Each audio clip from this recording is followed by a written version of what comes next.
I'm Laura Knights, CEO of Knights Consulting, creator of BlackWomanLeading.com, and the host of Black Woman Leading, the podcast. This podcast amplifies the needs and experiences of Black women leaders in the workplace with a holistic focus on 3 core areas: leadership development, mental wellness, and relationship management. Our ultimate aim is to help Black women learn, heal, and grow in their leadership capacity.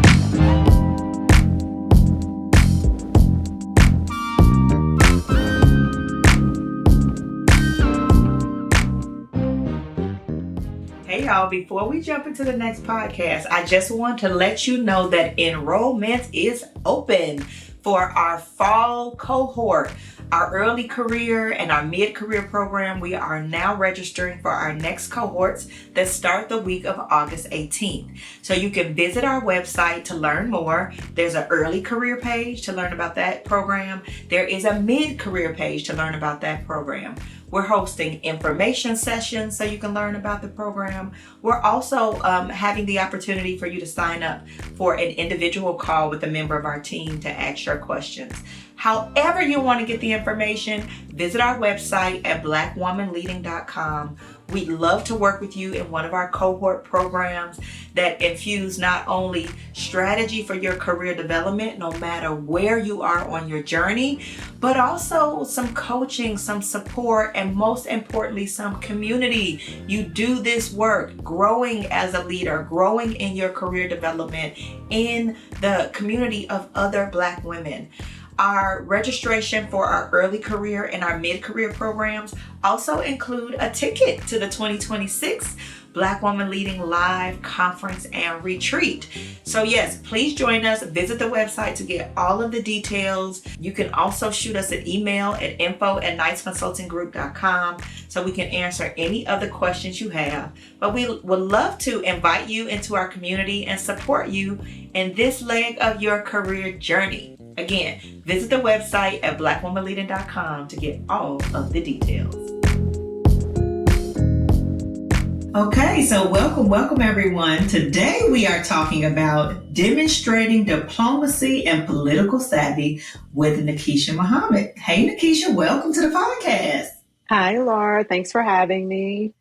Awesome. So I'm excited to get into this topic. I think it is so timely for our season's theme of driving the narrative of your career. But before we jump into the conversation, first let me give you the official about Nakisha.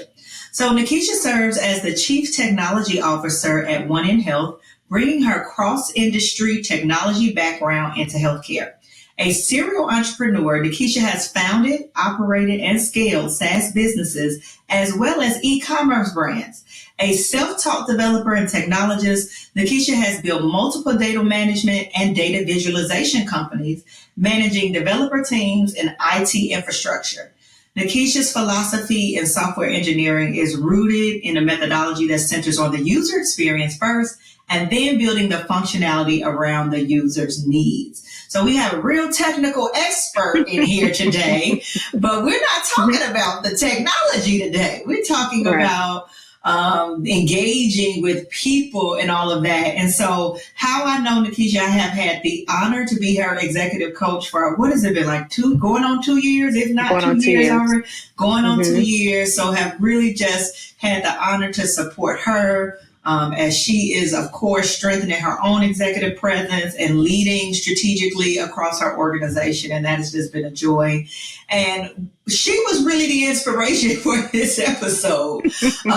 Just, thinking about the decisions that she was making, the things that she was navigating, and how she was really showing up as a leader. I'm like, you need to come on to the podcast and talk about this. So she graciously accepted my offer, and we're here to talk about this. So outside of Nakisha and her leadership journey and being able to walk with her on that, being inspiration for this, the other inspiration is just our Black Woman Leading community, right? There is quite a bit of nuance when we talk about diplomacy and how are we, honoring our values, honoring our own integrity, but still having to navigate the nuance of the politics and things happening at work. And the other thing that was really important, we do quite a bit of training, not just in Black Woman Leading, but on the corporate side around building political savvy skills. And political savvy is one of those things that has gotten a really bad rep. A lot of people, when they think about it, it's they think about the sleazy, icky, manipulation and, old boys network and all of that. And I think what's important for people to know is that political savvy is a spectrum like many other leadership competencies. On one end, yes, you have all of that. You got the dirty dealings, the manipulation, all of that. But on the other end, how you use your influence, how you use your informal power, that's political savvy too.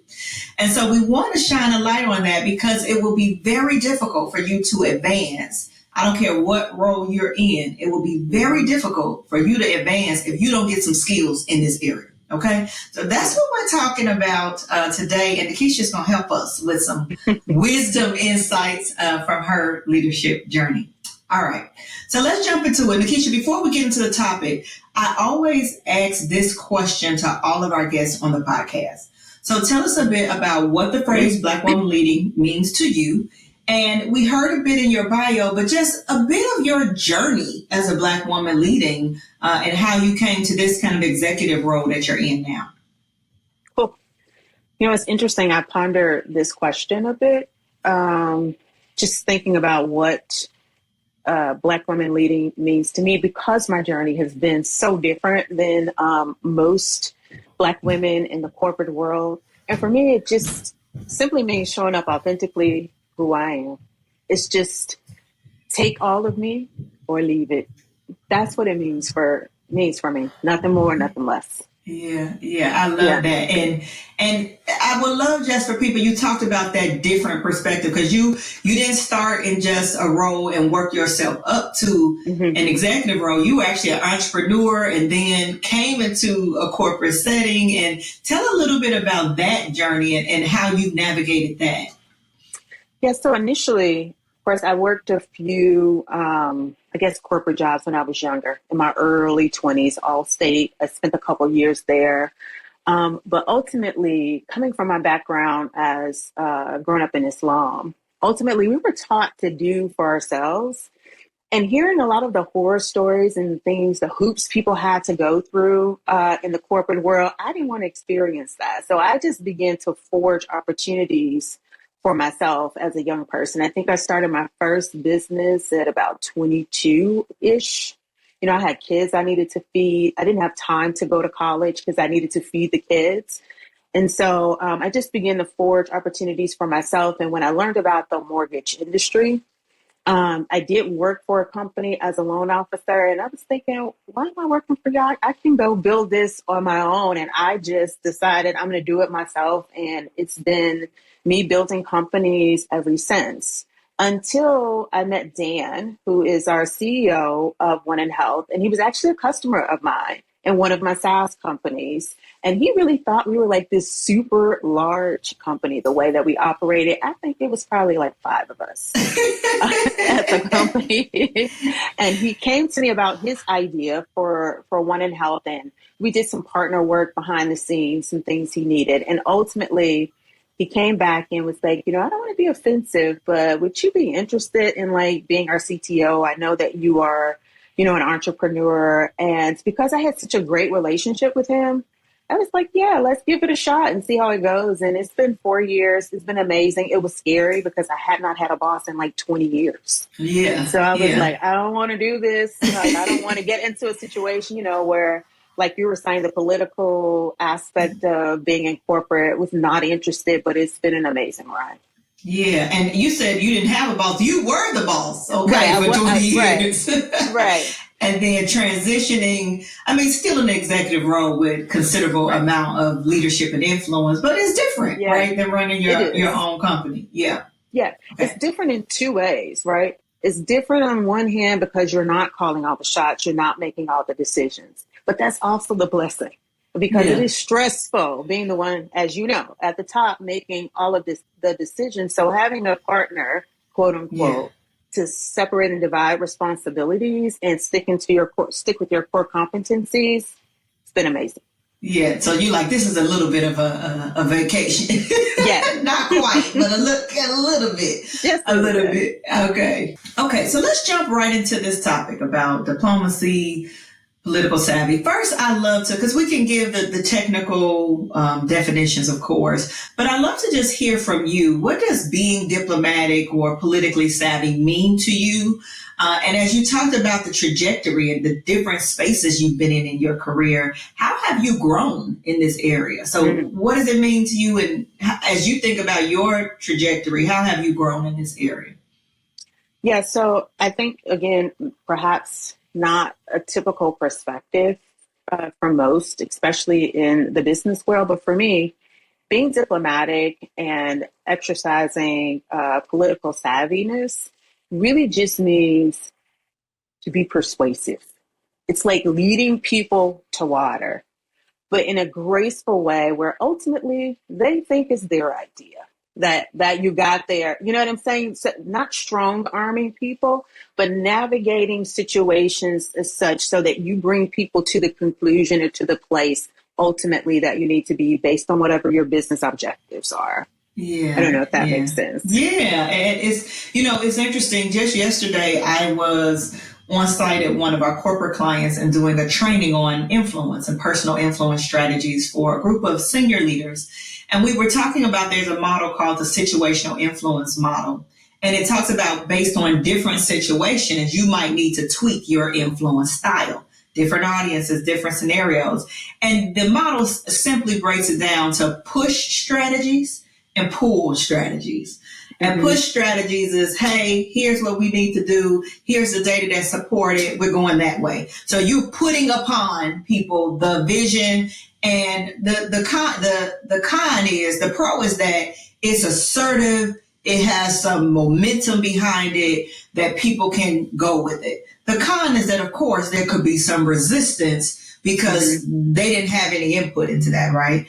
And then pull is what you're talking about, which is the how do you pull out the intel of what they're trying to get out the deal and position your idea around that to influence them almost like a magnet, less of the bullhorn, right? And more of the magnet. And so it's interesting because some people have a default. They have, this is what they do and that's their style. But depending on the different spaces, you may need to navigate that. So as you think about like over the course of your career, now it sounds like you're using more of that pull strategy and really, asking the questions, getting their feedback, adding your piece to the mix and getting them to come over to your side. Has this always been the way? What has been some of the kind of growth points for you?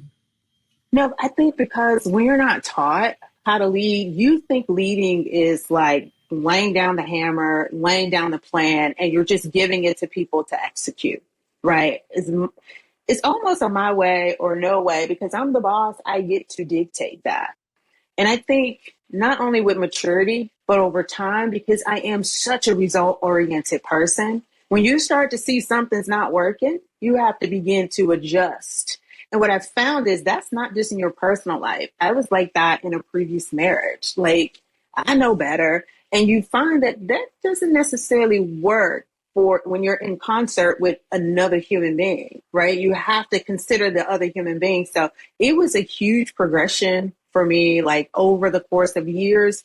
And honestly, and this is not a plug, but I don't think that I began to fully appreciate it until we started coaching, right? Because I never really had anybody to bounce the things off of or to guide me or give me frameworks or those sorts of things to kind of be more strategic about the way you execute diplomacy, right? Yeah. So it's been a journey. And listen, I don't mind a plug. You can plug me all day, okay? But no, I love that. What's really been beautiful about working with you over the last 2 years is your openness and your coachability. You have, 30 plus years running businesses, building them, selling them, like, some stuff. But really being open to say for this season, where might I want to stretch myself in a different way and let me really utilize my coach to do that. I think that's a lesson we can always learn, no matter how high you've reached in leadership, you always got something to learn, right? You always can be coachable and learn in that way. So this has been a huge area of growth for you. I mean, coming with considerable wisdom already, right? But Yeah. just what I've loved is how you've experimented with some things. Like, that's not my normal way, but let me see what it does, Right. and then kind of go from there. So that's really been exciting to see your growth in that area. So have you, when you think about your experience though, and we know most of our listeners here for the Black Woman Leading Podcast are Black women, have you experienced any particular challenges or strengths, unique assets, right, that in this area that you think are influenced uniquely by your identity as a Black woman? For sure. My ability to persevere, Mm. I think is huge, because you see some people just in general become so fragile so fast. And it's no knock on them. They're human, right? But having had the journey that I have had, having had to endure some of the things that I've had to endure, the perseverance through the challenges where, yes, you have breaking points, but mine tend to be much higher than most that I have seen. And I think that is the journey that I've taken as a Black woman. Some of the things that we just innately in certain cultures, certain communities, we're not a monolith, had to endure, that toughens you, and get you ready for battle in like all kinds of situations. And I think that's been one of the things. Yeah, and I mean, it's a double-sided sword, right? Because it builds that resiliency, the diligence, the persistence, but it costs some things too. It does. And leveraging that and thinking about how you negotiate your boundaries and all of that kind of stuff, it's some work. It's definitely some work. Yeah. Agreed. 100%. I know. But I mean, some of the stuff we're talking about, right, is this emotional intelligence piece. And it's about not only being self-aware, knowing not only your strengths areas, but your triggers and your sensitive points, right? But also knowing how to read the room and to navigate based on what's coming up. So what's some strategies that you've used to kind of assess the environment? You might be feeling away, but I got to look at what's happening to inform how I need to show up and navigate in this space, which is the political savvy, which is the diplomacy. Right. What are some of your strategies to kind of assess the space to help you decide how you need to move forward? It depends on the circumstance. I take two approaches. If it is a collective, I tend to lean towards, and this comes from my sales background, I tend to lean into open-ended questions. Okay. Right? Not leading with the supposition or leading with a preconceived notion, but open-ended questions get the other people talking first. So that you can have an understanding, because maybe what you thought or maybe what you thought you understood is not accurate. And so you want to validate your position first before you go straight in on whatever it is that you're trying to address. Then on the individual level, I just find, which I find to be, what I'm about to say, I find to be not common, is addressing people head on, picking up the phone, not texting, not slacking, not messaging, but picking up the phone and saying, I sensed this, that, or the other. Is there something, going on that we need to talk about? Like, I think we don't talk enough to each other in frank but respectful ways in order to get to the bottom of issues that might be happening. Yeah, and it's sometimes calling the elephant in the room, right? I'm experiencing some tension here. Can we talk about this, right? Yes. That can be scary, though. That can be. It takes some courage, I think, to do that piece.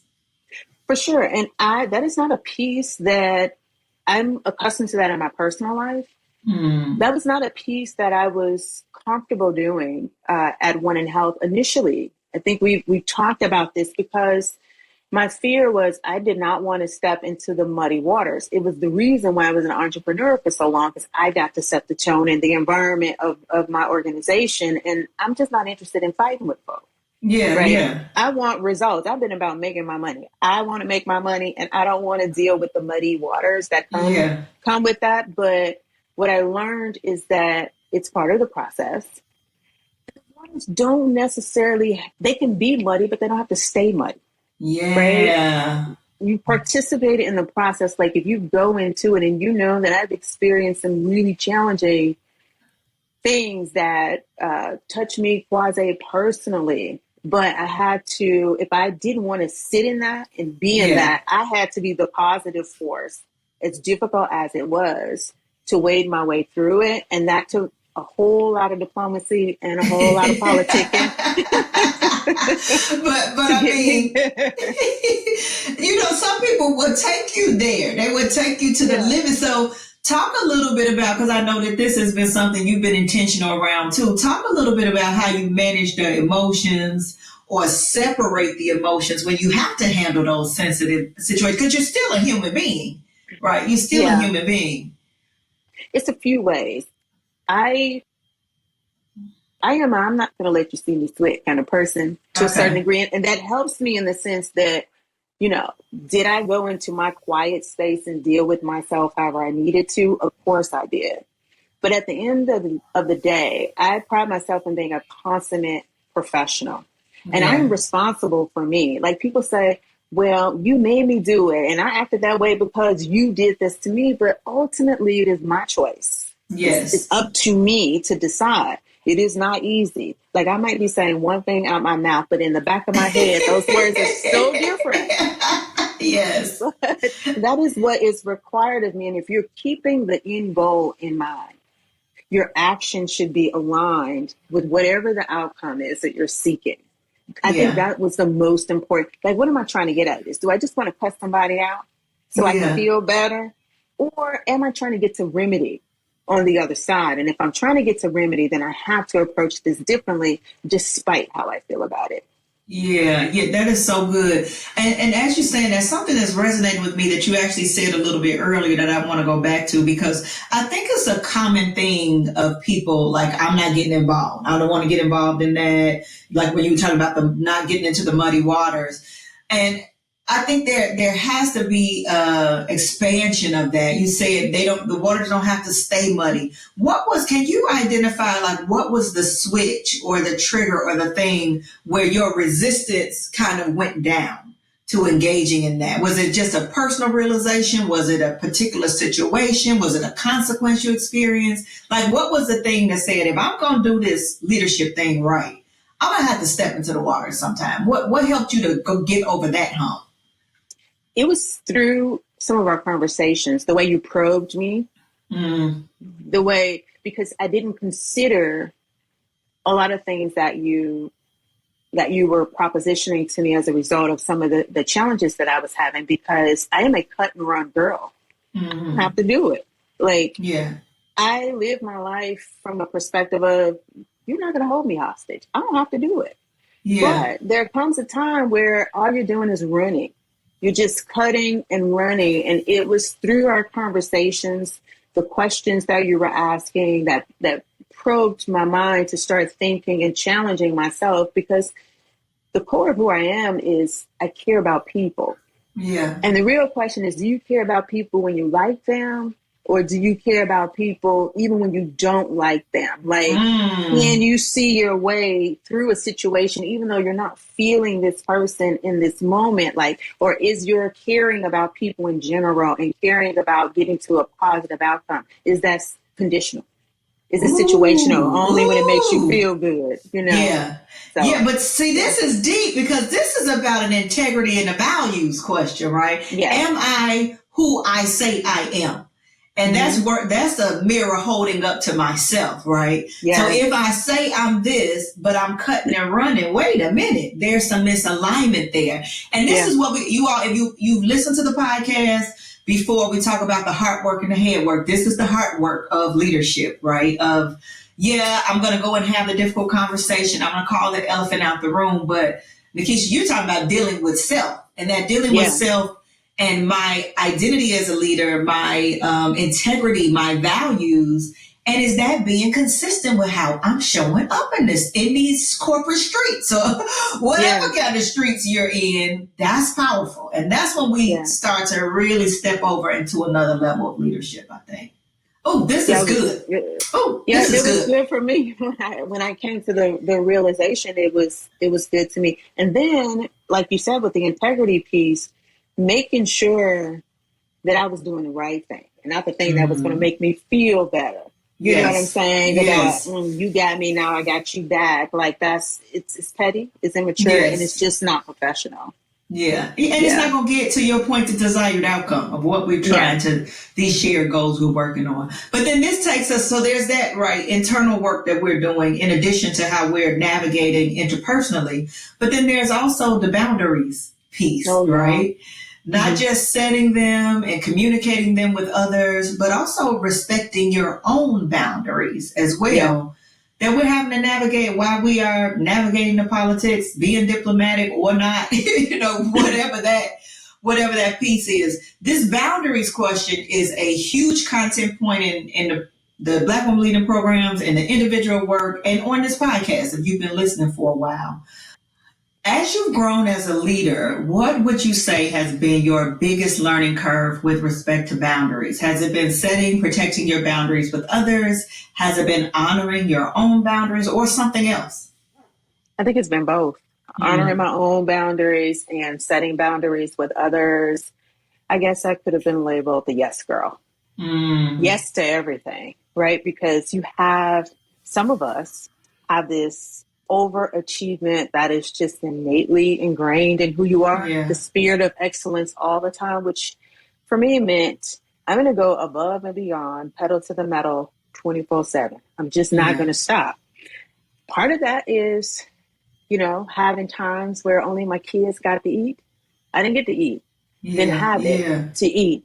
And so you never want to be in a position where you don't have, and when you're working for yourself, that's your mentality. And so coming into an organization where I'm not responsible for everything, I still continue that. Because it was a mindset, right? It was a mindset for me.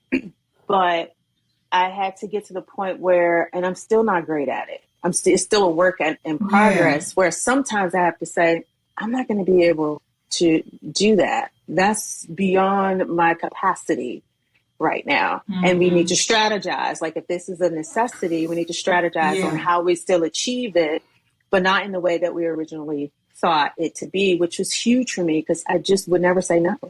I can imagine a lot of people probably experience that. And I mean, there's so many, I think, influencers to that, and you pointed out a few, right? There's this being ingrained to having to be the best. And that's not just frivolous. That's because a lot of Black women are, you've been groomed from a child. You got to be better. Because you got some obstacles. So for some people, it's a trauma response, right? I have been through some things and this triggers me and never again will I experience that. So I'm going over the top with it, right? And for some people, it's a safety thing, right? That it may not be safe for me to say I don't have the capacity, or no, I can't do that, right? So I think I love what you said, and I would love to reframe it because other people are listening, like you said, that are probably still experiencing this. I think it's a lifetime practice. I don't even think it's something, because different seasons are going to bring different challenges. I don't know if it's something that we ever arrive at. I can think of early stages of my career having more of a challenge with setting boundaries with other people, setting and protecting those. And this season, I feel like I'm a master at setting and protecting with others, but the thing that I mess up is violating my own boundaries, right? And so I'm the one I got to watch out for. So I think it's a lifetime practice, and just really want to validate people that part of it is the self-check-in with self, as you were talking about earlier. And then consistently kind of keeping that top of mind to see, is this a space where I need to put some boundaries in place? Yeah. Good stuff. So let's talk a little bit about resistance. As an executive leader, you're overseeing both, some tactical operations sometimes, but quite a bit of strategic initiatives, growth of the company, supporting your CEO with the direction you're going in. And oftentimes I can imagine there might be a new vision, a new direction, a new process where you get some pushback. How do you deal with that? And how are you influencing people to buy into those strategic visions that you are helping to drive forward? Yeah, I think if you start with the human first, because I think oftentimes we're so stuck on the piece of paper, the strategy, the outcome, You start with understanding the human first, because your strategy ultimately should have been driven by the people that you're looking to serve. And I think as a leader, I serve people. I think that's my job. So starting with understanding what their perspectives are first, and then, like I was saying earlier, building the narrative around the collective as much as you can. Because there are times I just have to make an executive decision and some people don't like it. But for the most part, I am trying to ensure that all voices are heard and that the ultimate strategy includes what these voices brought to the table. Does not mean that you're always going to get consensus. But what I do believe people appreciate is the process to how you got to the conclusion. Mm-hmm. You know what I'm saying? And you're going to have some petty people that are going to be mad because their idea wasn't chosen. And those people, you just got to let them live with themselves. But when you know you've done what you're supposed to do, to try to lead people in the direction based on what we all said we thought needed to happen, I think the resistance become less about resistance. And make no mistake, my CEO and I don't agree on everything. Yeah. But the mutual respect that we have for the other's opinion and the trust that we have in the other person, which most people may not have in their environments, just to be fair, allows us to concede when we need to concede. But to me, it's really about convincing people to come on board and get as many as you can, because just like with an election, you're not going to get them all. Yeah. And I'm hearing, when I think about like what strategic communication competencies are coming out, I'm hearing some storytelling coming out there, right? And how do we build some emotional resonance to bring people into the story, because their insight, their input, their experience was embedded inside of it. Yep. Ooh, this is good stuff. You know, I'll geek out on this stuff all day long. Let's say there's somebody that's listening that desires to build their diplomacy, their political savvy skills. They really realize that this has maybe been a challenge area for them or something they've been resistant to. What advice would you give them to help them start to strengthen the skills, start to move into the direction of being more diplomatic or more political savvy? I think it's a few steps. You'll keep hearing me talk about the human all the time. Understand who you're dealing with. First and foremost, like make those assessments. Like we're not psychologists, but we should at bare minimum have a sense of the type of people that we're dealing with. Yeah. Beyond that, understand who you are. Yes. Like I generally approach every situation by assessing me first, because ultimately the only person I can definitively change, I can definitively control is myself. And this is even in situations where I feel I have been completely wrong.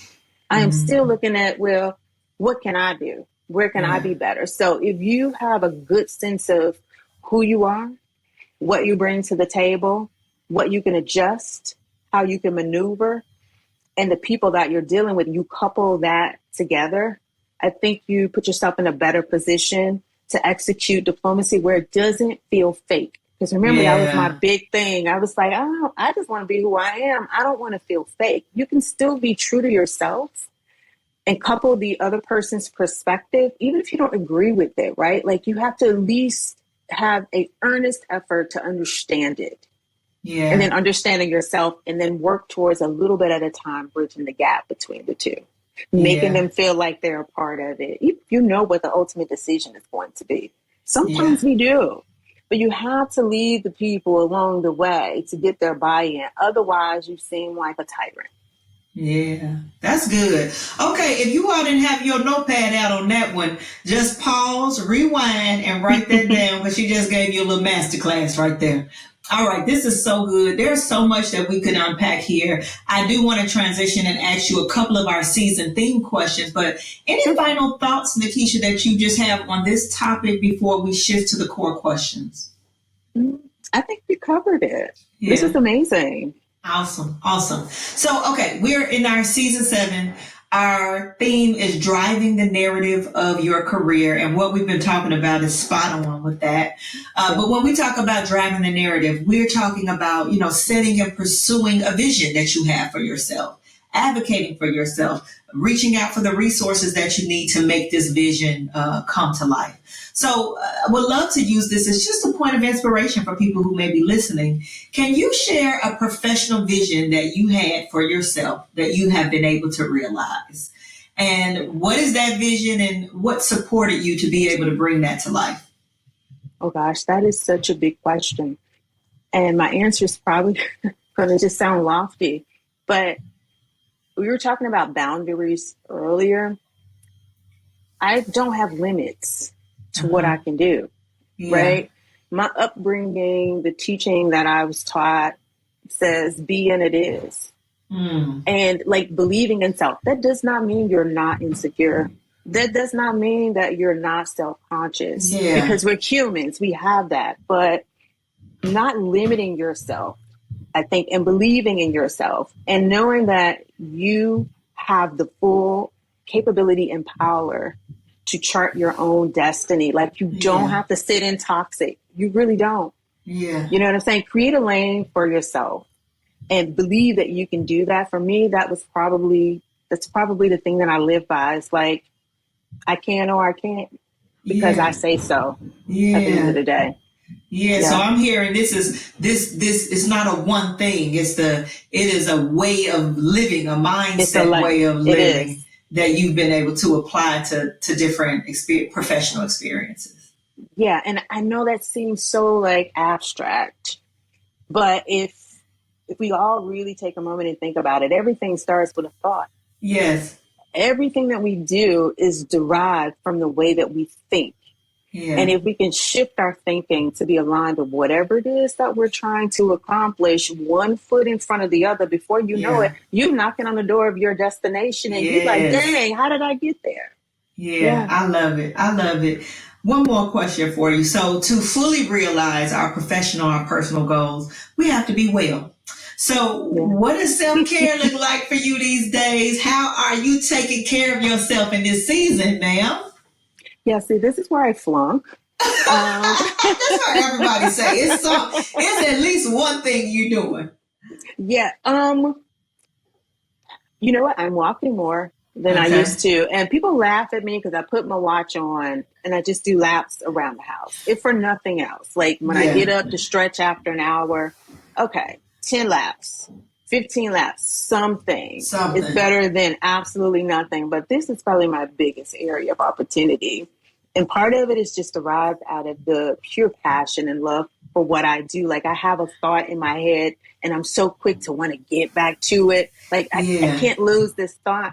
But you do have to take a minute for yourself because listen, this body is not going to last very long if you don't take care of it. So that's what I keep trying to tell myself.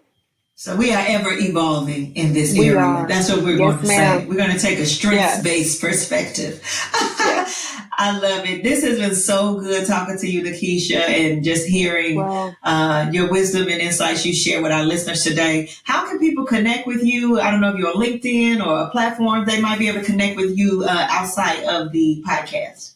Yeah, I am on LinkedIn professionally. I don't have any other professional social media. So LinkedIn is probably the best way to get in touch with me. Awesome. And we'll put your links in the show notes. Thank you all so much for listening today. I hope you took some nuggets of wisdom away from this episode. We encourage you to share this with your network and help us to amplify this work that we're doing. We're on all streaming platforms on YouTube, and you can also listen from our website at blackwomanleading.com. If you want to connect with us, we are at Black Woman Leading, and woman is singular, on LinkedIn, Facebook, YouTube. And you can also, of course, learn about all of our programs, events at blackwomanleading.com. If you want to learn about our work we do inside of organizations to equip leaders and teams to be successful, you can check out our corporate site at knightsconsultinggroup.com. I'm Laura E. Knights on all platforms, and we would love to connect with you in any of these ways. And until next time, be well.